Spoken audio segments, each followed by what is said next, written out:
Hi అందరికీ నమస్కారం అండి.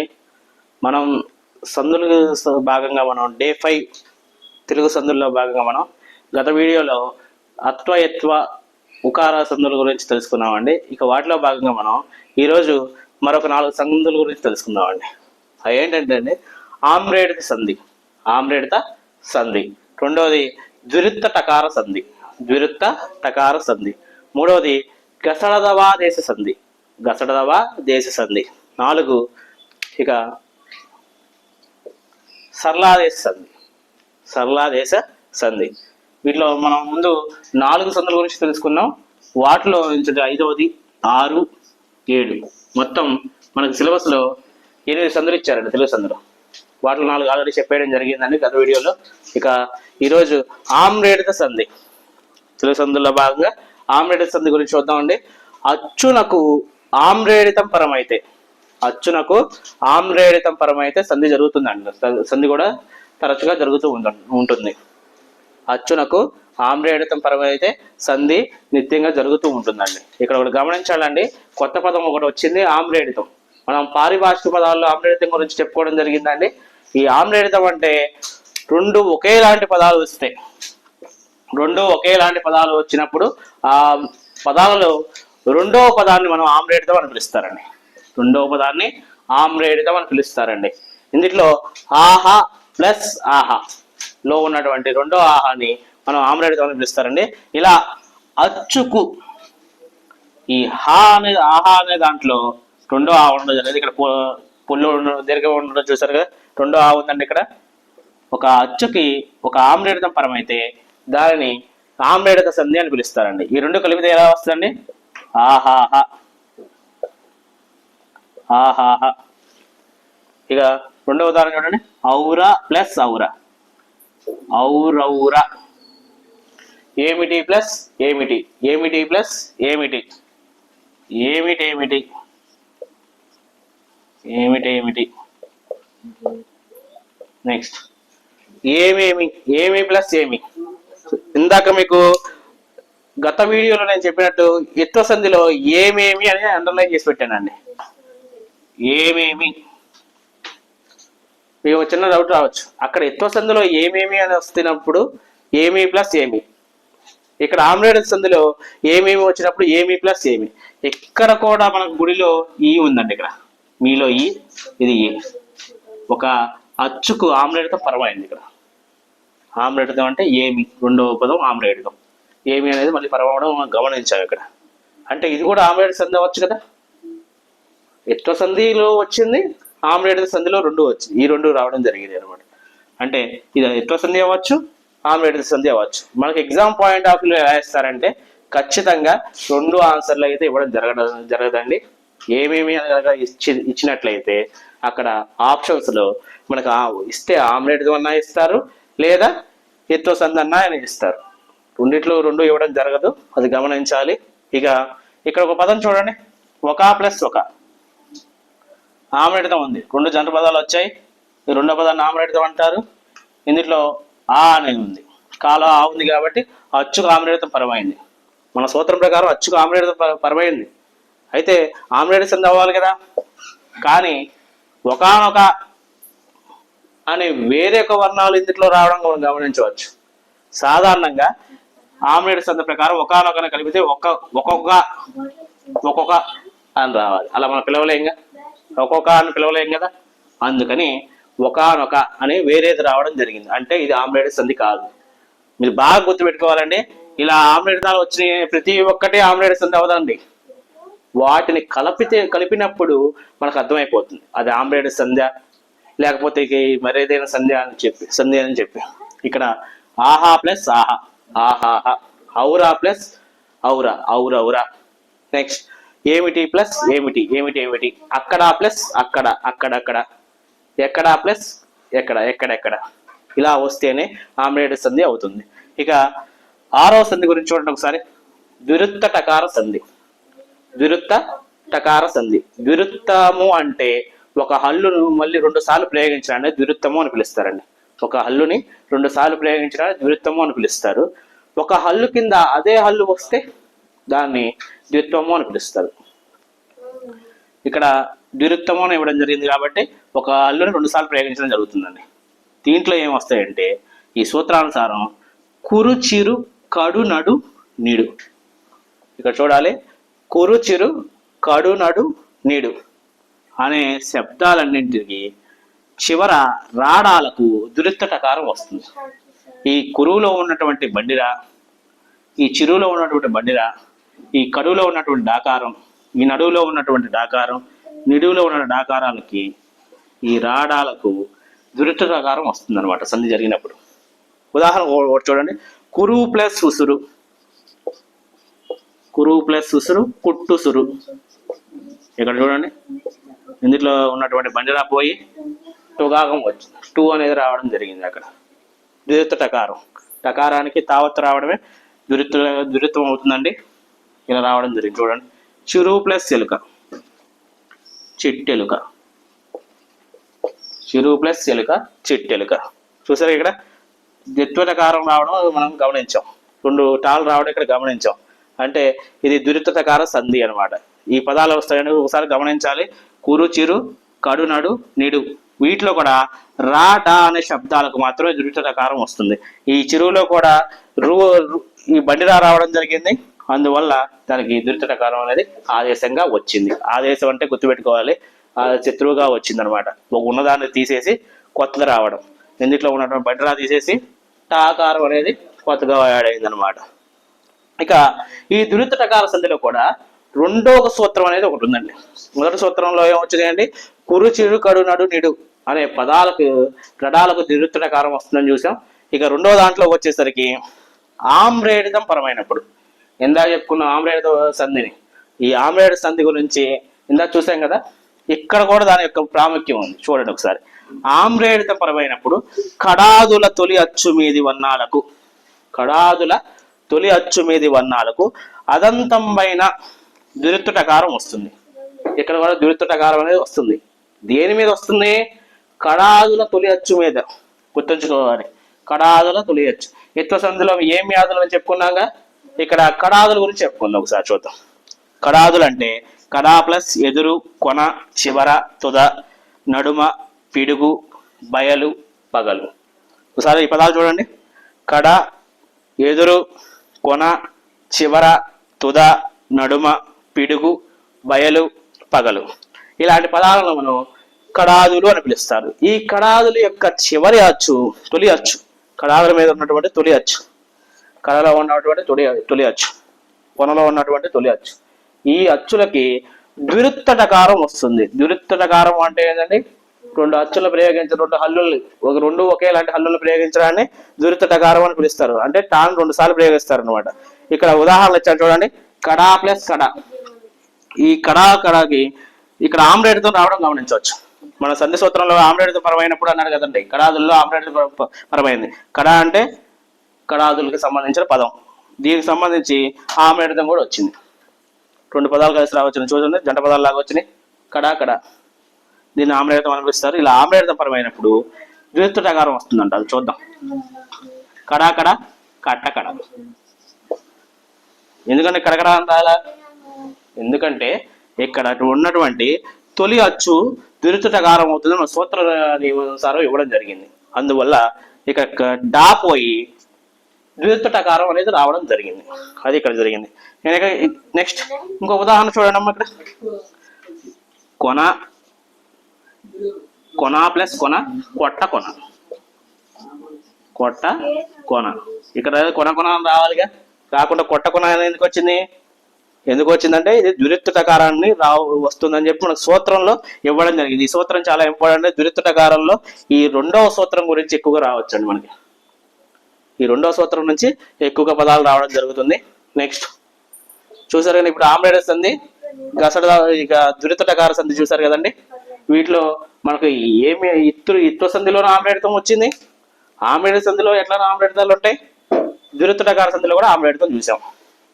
ఇంత ప్రాముఖ్యం ఉందండి ఆమ్రేడితం అనే పదానికి. ఇక చూడండి, గసడ దవాదేశ సంధి. గసడ దవాదేశ సంధి ఈ పదంలోనే ఉందండి. గసడ దవలు ఆదేశంగా వస్తాయని చెప్పి, గసడ దవలు ఆదేశంగా వస్తాయని చెప్పి ఈ పదంలోనే ఇవ్వడం జరిగింది. చూడండి, ప్రథమ వీధి పరుషాలకు, ప్రథమ వీధి పరుషాలకు గసరదవలు ఆదేశంగా వస్తాయి.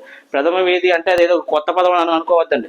ప్రథమా విభక్తికి సంబంధించినటువంటి పదాల మీద పరుషాలకు, ప్రథమా విభక్తికి సంబంధించినటువంటి కొన్ని పరుషాలు ఉన్నాయి, వాటికి గసరదవలు ఆదేశంగా వస్తాయి అని చెప్తున్నారు. పరుషాలు అంటే మనం పారిభాషిక పదాల్లో కాకుండా వర్ణమాలలో చెప్పుకున్నాం మనం పరుషాలు సరళాల గురించి. అవి ఖచ్చితంగా వస్తేనే ఈ గసరదవ ఆదేశ సందులు కానీ సరళాదేశ సందులు కానీ ఖచ్చితంగా అర్థం అవుతాయండి.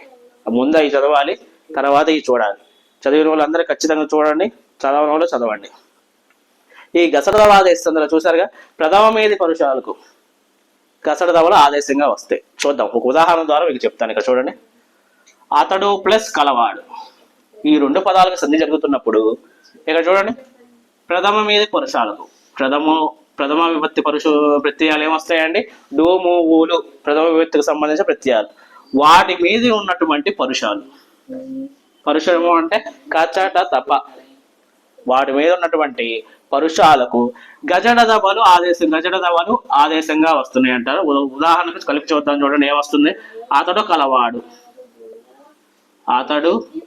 గలవాడు కలిపినప్పుడు గా వచ్చింది. చూడండి, ఇక్కడ ఉన్నటువంటి పరుషానికి బదులుగా సరళం ఆదేశంగా వచ్చింది. అతడు గలవాడు. ఇలా పరుషాలకు సరళాలు, ఇక్కడ సరళాలకు, ఏ సరళాలకు? ప్రథమ మీద పరుషాలకు అన్నమాట. ప్రథమ విభక్తి కలిగినటువంటి ఉన్నటువంటి సరళాలకు ఈ పరుషాల ఆదేశంగా రావడాన్ని గసరదవ ఆదేశ సంధి అంటారు. మరొక ఉదాహరణ చూడండి. ఇక్కడ ప్రథమ విభక్తికి సంబంధించిన డు అనేది రావడం జరిగింది. ఇక్కడ ఖచ్చిత తప్పల్లో ఉన్నటువంటి చాకారం వచ్చింది. చూడండి, ఈ రెండు కలిపితే ఎలా వస్తుందో చూడండి. వాడు ప్లస్ చేసెను, వాడు చే అనే దానికి జా అనేది రావడం జరుగుతుంది. వాడు చేసెను కలిపినప్పుడు వాడు చేసెను, చాకారం కాస్త జాకారంగా వాడింది. ఉదాహరణ ఇక్కడ మీకు చూపిస్తానండి, ఇది ఎలా మారుతుందో చూడండి. కాకి గా, చాకి జా, టాకి డా, తాకి దా, పాకి వా. ఇదండి చూడండి, ఖచ్చిత తప్పులు కాస్త గజడ దవలుగా మారిపోతాయి. ఈ లాస్ట్ ఉదాహరణలో మీకు వా గురించి వస్తుంది. చూడండి, వాడు పోయిరి. ఇక్కడేమో వాడులో ప్రథమ విభక్తి ఉంది, డు అనేది ప్రథమ విభక్తికి సంబంధించిన ప్రత్యయం. దాని మీద ఉన్నటువంటి పరుషం వచ్చేసరికి పోలో పా అనే అక్షరం ఉంది, హల్లు ఉండడం గమనించారుగా. ఈ పరుషం ఉండడం, ఈ పరుషానికి బదులుగా సరళం ఆదేశంగా వస్తుంది. చూడండి, వాడు ఓయిరి వా అనే కారణం రావడం జరిగింది. ఇలా కచ్చట దెబ్బలకు గజడ దెబ్బలు ఆదేశంగా రావడం, ఆదేశము అంటే శత్రువుగా రావడం, ఉన్నదాన్ని పీకేసి కొత్తది వచ్చి ఏడవడం కాదంటే యాడ్ అవడం, గుర్తుపెట్టుకోండి. వాడు ఓయిరి, ఇలా రావడాన్ని మనం గసరదవ ఆదేశ సంధి అంటారు. సేమ్ ఇలాంటిదే సరళాదేశ సంధి అని. ఒక్కసారి దీన్ని చూడండి, సరళాదేశ సంధి. దీంట్లో ఏం జరుగుతుందో చూడండి. ఇవంత సూత్రం ప్రకారం ఆదేశ సరళాలకు అంటే ఆదేశంగా వచ్చే సరళాలకు ముందున్న ధృతము. ఇందాక ప్రథమ మీది పరుషాలకు అన్నాడు, అంటే ప్రథమ మీది పరుషాలు అంటే ప్రథమ విభక్తికి సంబంధించిన ప్రత్యయాలకు ముందున్నటువంటి పరుషాలు అన్నాడు. ఇక్కడ ఏమన్నాడు? ఆదేశ సరళాలకు ముందున్న ధృతము అంటే పారిభాషిక పదాల్లో చెప్పుకున్నాం, నకారాన్ని ధృతము అంటారు. నకారాన్ని ధృతము అని చెప్పుకోవడం జరిగిందండి. దానికి బిందు సంశ్లేషణ విభాషణను అన్నారు. వాటికి వచ్చే బిందువులు మనం ఉభయాక్షరాలు చెప్పుకున్నామండి. ఈరోజు దాని గురించి మేము కూడా ఒకటి వేసాను, గ్రూప్లో చూసారుగా. అందులో ఉన్నటువంటి బిందువు, అర్ధ బిందువు, సంశ్లేష అంటే మీ కొత్త పదం అండి, ఇది నేను చెప్తాను, ఇప్పుడు వివరిస్తాను. ఇవి విభాష అంటే వైకల్పికం అవుతాయండి. అంటే కొత్తగా వచ్చి ఆడవుతాయి. అసలు సంబంధం సంధి జరగని చోట, ఇందాక ఎడాగమ సంధిలో యా వచ్చి ఎలా యాడైందో ఇక్కడ ఈ బిందు సంశ్లేషణ వచ్చి విభాషగా మారుతాయి అంటండి. కొత్తగా వచ్చి యాడవుతాయి అన్నమాట. నెక్స్ట్ చూడండి, ఇక్కడ ధృత ప్రాకృతం మీద పరుషాలకు సరళాలు అగును. ధృత ప్రాకృతం మీద పరుషాలకు సరళాలు అవుతాయి అన్నమాట. ఇంకొక సూత్రం, ధృత ప్రాకృతం అంటే మనకు తెలుసు, నకారం ఏ పదాల చివరన చేరుతుందో దాని ధృత ప్రాకృతికం అని పిలుస్తారు. అటువంటి వాటి మీదకు సంబంధించినటువంటి పరుషాలని సరళాలుగా మారుతాయి. అందువల్ల ఇది సరళాదేశ సంధి అయిందండి. పరుషాలకు వ్యతిరేకంగా ఈ సరళాలుగా మారిపోతాయి. అంటే దీన్ని రివర్స్ చేయండి. గాకి కా వస్తుంది, జాకి చా వస్తుంది, డాకి టా వస్తుంది, దాకి తా, పాకి ఇక్కడ ఇక్కడ బా వస్తుందండి. వాటి లెక్క ప్రకారం బాకి పా వస్తుంది. ఇలా రావడాన్ని ఈ సరళాలకి పరుషాల ఆదేశంగా రావడానికి ఇక్కడ మీది పరుషాలకి సరళాల ఆదేశంగా వస్తాయి కాబట్టి దీన్ని సరళాదేశ సంధి అని పిలుస్తారు. ఇది సూత్రంలోనే ఉంది, మన ఈ పేరులోనే ఉంది. సరళాల ఆదేశంగా రావడం, సరళాలు శత్రువులాగా వచ్చి ఆరుతాయి. సరళాలు అంటే ఏంటంటే గజడ దెబ్బల్ని సరళాలని పిలుస్తారు, కచడ దెబ్బల్ని పరుషాలని పిలుస్తారు. ఆ పరుషాలకి ఈ సరళాలు ఆదేశంగా వస్తాయంట. ఎప్పుడు ఏ సందర్భంలో వస్తాయి? ధృత ప్రాకృతికము ఉంటే. అక్కడ ధృత ప్రాకృతికం లేకుండా మీరు ఇవన్నీ చేశారని ఉపయోగం లేదండి. అది సరళాదేశ సంధి అవుతుంది, అది ఏదో అవుద్ది, ఒకసారి చూసుకోండి. నెక్స్ట్ వాటికి సంబంధించిన ఉదాహరణలు చెప్తాను వినండి. చేసెను ప్లస్ డక్కు, చేసెన్ డక్కు, దీన్ని కలిపితే మీరేమనుకోవచ్చు, చేసెను టక్కు అనుకుని రాసుకుంటారు, కానీ అలా రాయకూడదండి. ఇక్కడ చూడండి, చేసెన్ ఇక ధృతం రాయకూడదండి. ఈ నకారం అనే ధృతాన్ని రాయకూడదు. చేసెన్ డక్కు. విభాషగా అంటే ఇందాక ఎడాగమ సంధిలో ఎలా అయితే ఒక ఒక వర్ణం మిత్రుడిగా వచ్చిందో, వర్ణాధిక్యం అయిందో, అలా ఇక్కడ పూర్ణ బిందువు రావడం మనకు జరిగింది. నెక్స్ట్ నన్నున్ పాసి, నన్నున్ పాసి. ఇక్కడ ఉన్నటువంటి ధృతానికి బదులుగా అరసున్న అర్ధ బిందువుని రాయడం జరిగింది. అంటే ఇక్కడ వేరేదేదో వచ్చింది, దానికి బదులు అధికంగా రావడం జరిగింది. నెక్స్ట్ ఇచ్చేదన్ ప్లస్ కొనుము, ఇచ్చేదం గుణము, ఇచ్చేదం గుణము, సున్నా అర్ధ బిందువు రావడం జరిగింది, పూర్ణ బిందువు రావడం జరిగింది. ఇక సంశ్లేష బిందువులు అర్ధ బిందువులు చూసాం మనం, వీటికి విభాషణ అవుతాయి అని చెప్పి. కానీ సంశ్లేష అంటే ఇక్కడ చూడండి ఏం జరుగుతుందో. పూచన్ ప్లస్ కలువలు, ఇది ఎప్పటి నుంచో వస్తున్న పదం అండి. పూచన్ ప్లస్ కలువలు, పూచెంగ్ గలవలు, పూచెన్ గలువలు. ఇక్కడ చూడండి ఏం జరిగింది, ఈ కా కాస్త గాగా మారిపోయింది, అంటే సరళంగా మారిపోయి దేనికి వచ్చి ఆడైంది, ఈ ధృతానికి వచ్చి ఆడైపోయింది.